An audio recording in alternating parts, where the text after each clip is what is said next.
gelek azadî bûye debe nirxî ew azadî ji bide. Hiç milletek debe zehmet û têkoşan, debe fîdakarî, debe dexetkirinî ro li ber nirxekanî xwe bi azadî negihîştî. Yan waya dojminanim li Kurdbûnim peşîmanim, belam bizane ey rûreş mawe Kurd û Kurdistanim.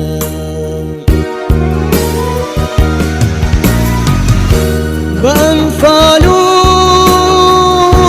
رشاك وجي ناتواني خوين مهار مجي چون كميجون هزار سالاس گرچی لميجام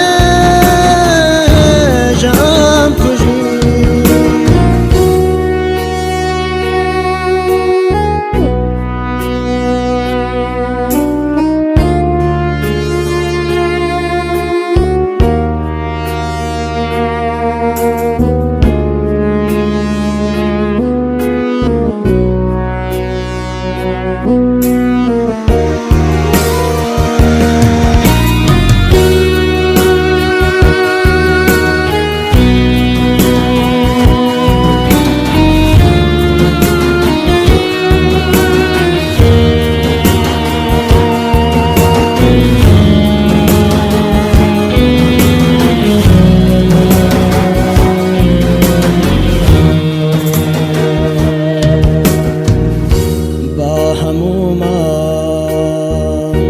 بەڵێن بدای بە خۆمان و خاکەکەمان، یان بەخت بکەین بۆ نیشتمان،